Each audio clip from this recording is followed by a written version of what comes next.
Hello, this is Dr. Jacqueline with DTP-Leadership Group. You've tuned in to Hot Topic Bold Talk, the podcast where we dive into everything that matters today. Join me as we explore the hottest trends and pressing issues with conversations that sizzle and perspectives that heat up. This is Hot Topic Bold Talk, since every chat has something cooking. Let's dive in to today's discussion. Hello, this is Dr. Jacqueline from DTP Leadership Group, and this is Hot Topic Bold Talk. Podcast 90 is entitled Passing the Torch, Biden's Historic Decision and Harris's Future. In a short article by The Atlantic, written by Peter Weiner, entitled Joe Biden Made the Right Choice, gives us a view of President Joe Biden, who has dedicated his life's work to serving the United States of America. President Joe Biden has served our nation as president, vice president, and senator for over 5 decades. Weiner says it was a very hard thing for President Joe Biden to do what he did, and it was the right thing for him to do. Biden announced, and he's talking about the day that it was announced, Biden announced today that he would step aside as the Democratic presidential nominee.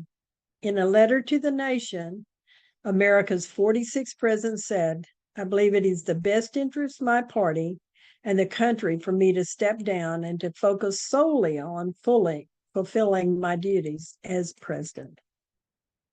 President Biden also provided in his letter highlights some of the accomplishments that many past presidents would be envious of, and then ends the letter with these comments. "It has been the greatest honor of my life to serve as your president." And then he goes into quoting the quote that's already been made by Weiner. He then indicates that he will speak to the nation later this week, which happens to be tonight, in more detail about my decision, he says. "For now, let me express my deepest gratitude to all those who worked so hard to see me reelected. I want to thank Vice President Kamala Harris for being an extraordinary partner in all this work. And let me express my heartfelt appreciation to the American people for the faith and trust you've placed in me. I believe today what I always have, that there is nothing America can't do when we do it together. We just have to remember we are the United States of America." I read many articles about his actions, and one of the ones I want to read to you is from Barack Obama. "My statements on President Biden's announcement" by Barack Obama. "There's been a massive outpour of respect and admiration for President Joe Biden for his decision to step down. I've read many of them. I've chosen to include Barack Obama's comments, as I said, since I think he speaks to the brilliance of Biden and all that he's accomplished as president. We all need to hear Obama's comments again to recognize and be grateful for what President Biden has done for our country. Joe Biden has been one of America's most consequential presidents, as well as a dear friend and partner to me. Today, we've also been reminded again that he is a patriot of the highest order. 16 years ago, when I began my search for a vice president, I knew about Joe's remarkable career in public service. What I came to admire even more was his character, his deep empathy, and hard-earned resilience. his fundamental decency, and belief that everyone counts. Since taking office, President Biden has displayed that character again and again. He helped end the pandemic, created millions of jobs, lowered the cost of prescription drugs, passed the first major piece of gun safety legislation in 30 years, made the biggest investment to address climate change in history, and fought to ensure the rights of working people to organize fair wages and benefits. He restored America's standing in the world, revitalized NATO, and mobilized the world to stand up against Russian aggression in the Ukraine. More than that, President Biden pointed out us ways from the 4 years of chaos, falsehood, and division that had characterized Donald Trump's administration.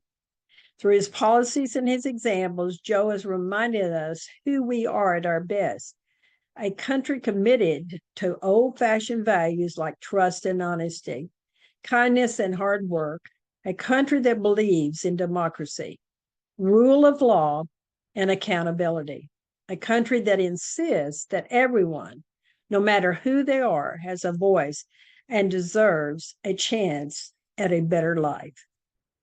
This outstanding track record gave President Biden every right to run for re-election and finish the job he started.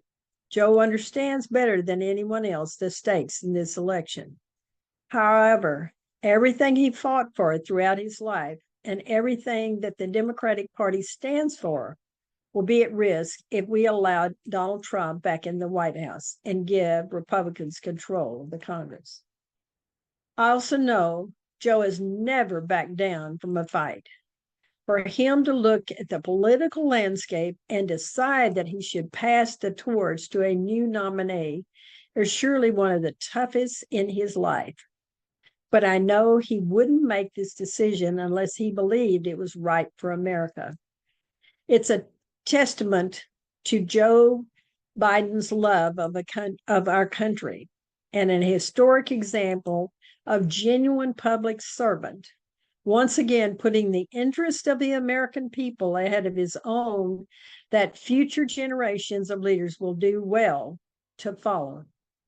We will navigate uncharted waters in the days ahead, but I have extraordinary confidence that leaders of our party will be able to create a process from which an outstanding nominee emerges. I believe that Joe Biden's vision of a generous, prosperous, and united America that provides opportunities for everyone will be in full display at the Democratic Convention in August. And I expect that every single one of us are prepared to carry that message of hope and progress forward into November and beyond. For now, Michelle and I just want to express our love and gratitude to Joe and Jill for leading us so ably and courageously through these perilous times, and for their commitment to the ideals of freedom and equality that this country was founded on. Then I want to go to a whole section on Biden as a true patriot. Tom Nichols with the Atlantic Daily has authored many articles about President Biden. His article on Sunday, July 21st, 2024, has a subject line that is the following: a candidate, not a cult leader.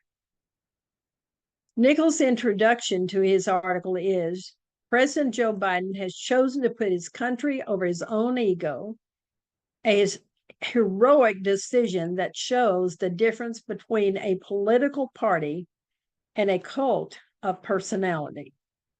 In his article, More Than One Man, Nichols says his decision was admirable. The president sees Donald Trump as a threat to American democracy, faced with what he sees as a nightmare scenario, both for his party and his nation. President Biden decided to end his candidacy.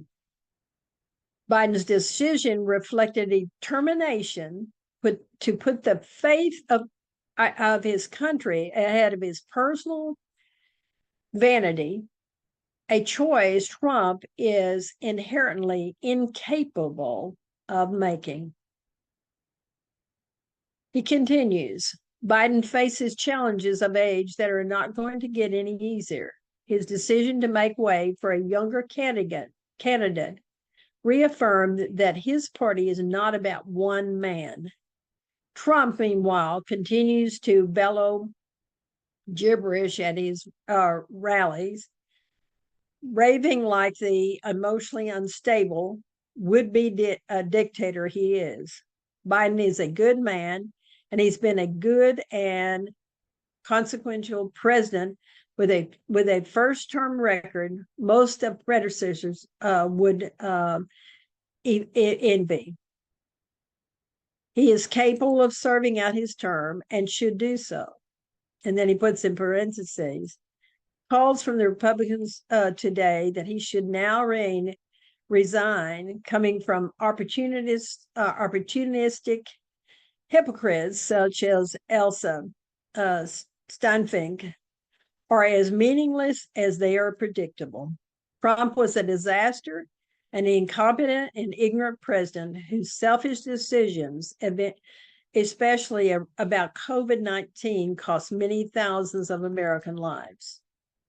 Biden's decision is now also a challenge to every voter in the pro-democratic coalition to live by their words.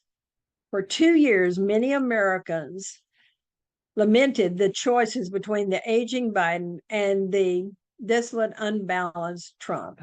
Their wish has been granted. They will now likely have a choice between a shouting 78-year-old habitual liar whose life is a record of shame and failure, and a 59-year-old woman who has served honorably as a big state attorney general, a senator, and the vice president of the United States. She will be a candidate similar to many others throughout American history who can claim a long record of senior government experiences. And then he goes in and writes something in the parentheses.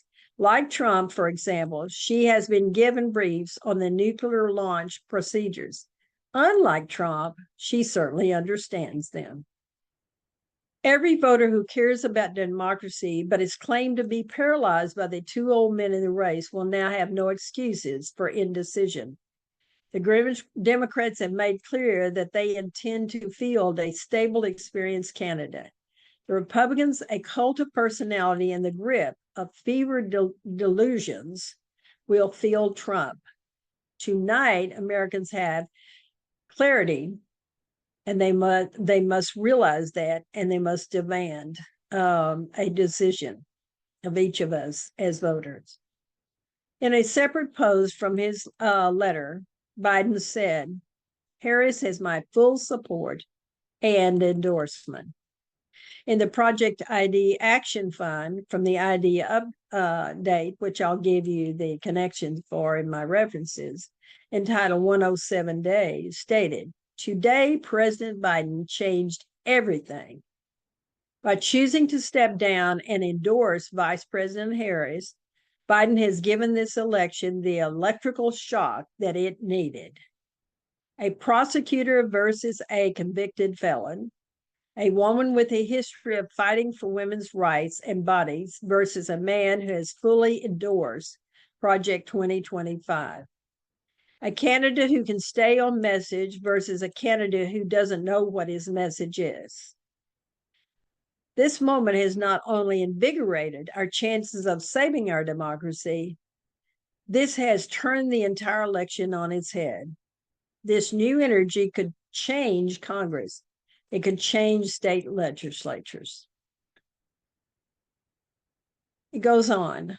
President Joe Biden knew that if he was defeated, that Trump could control the whole government. He said, I've already mentioned myself in a previous podcast that there would be none of the adults in the room who guided Trump during his tenure in his previous administration.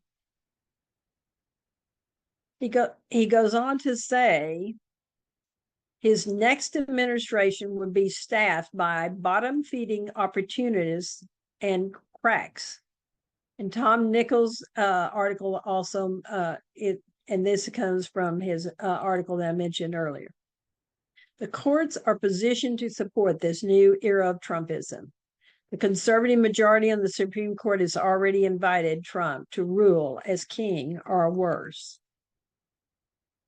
Tim Kaine from Virginia, who I have great respect for, in his newsletter on Sunday, July 21st, has made some very powerful statements.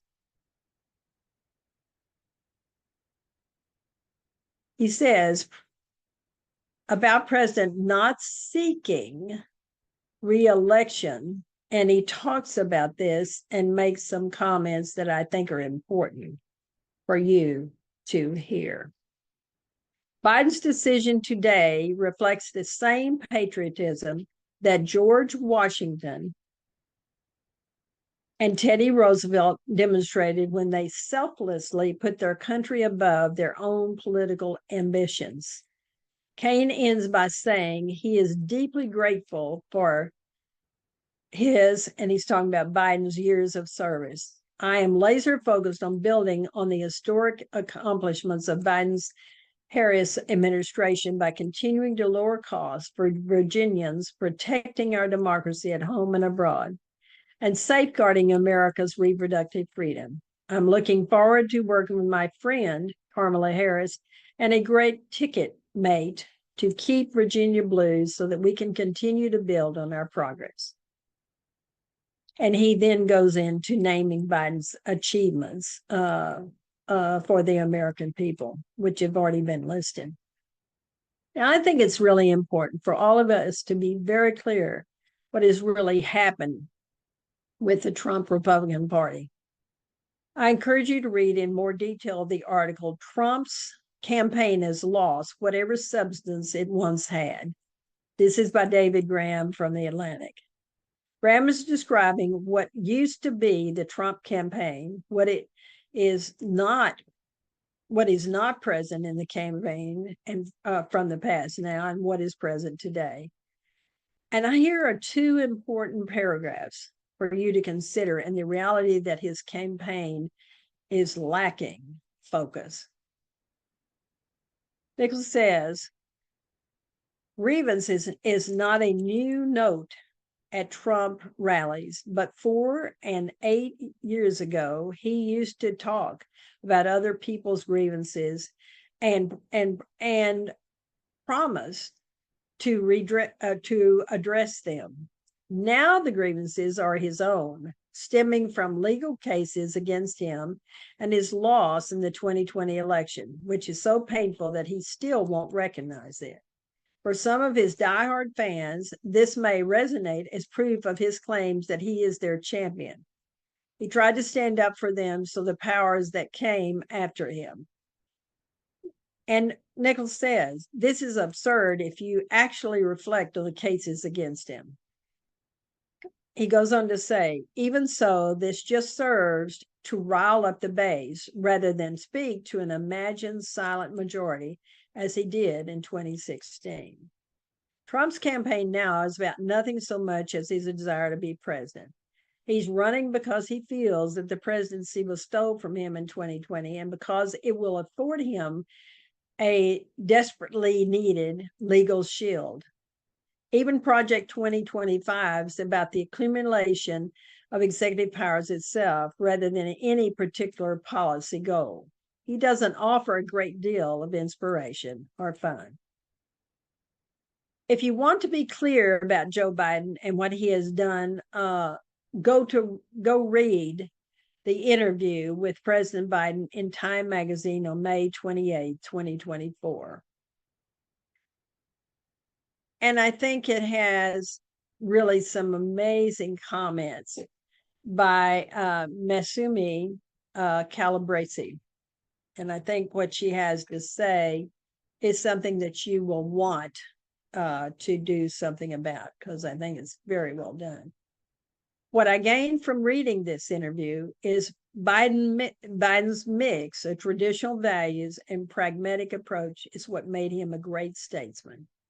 His efforts to strengthen alliances and confront global challenges reflect a deep commitment to America's role as a leader in the democratic world. As Biden navigated these complexities, he remains steadfast, a strong, united nation leading a coalition of democracies to safeguard global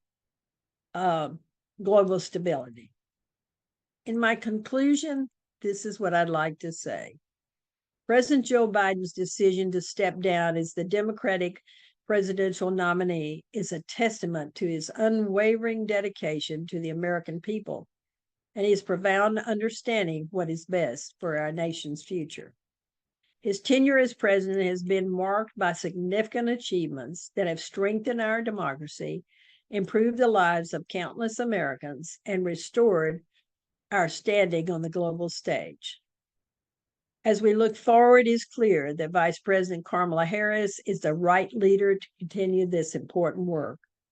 With her extensive experience, deep commitment to justice, and proven track record, she embodies the values and vision that our country needs to navigate the challenges ahead. President Biden's endorsement of Kamala Harris is a powerful affirmation of her capabilities and the trust she places in her to lead our nation. So let's unite behind Kamala Harris, a leader who understands the gravity of this moment and is prepared to build on the progress we have made. Together, we can continue to strive for a more just, equitable, and prosperous America. This election is not just about a transition of power. It is about securing the future of our democracy. Kamala Harris is ready to lead, and with our support, she will be the next president of the United States of America. Thank you so much for listening.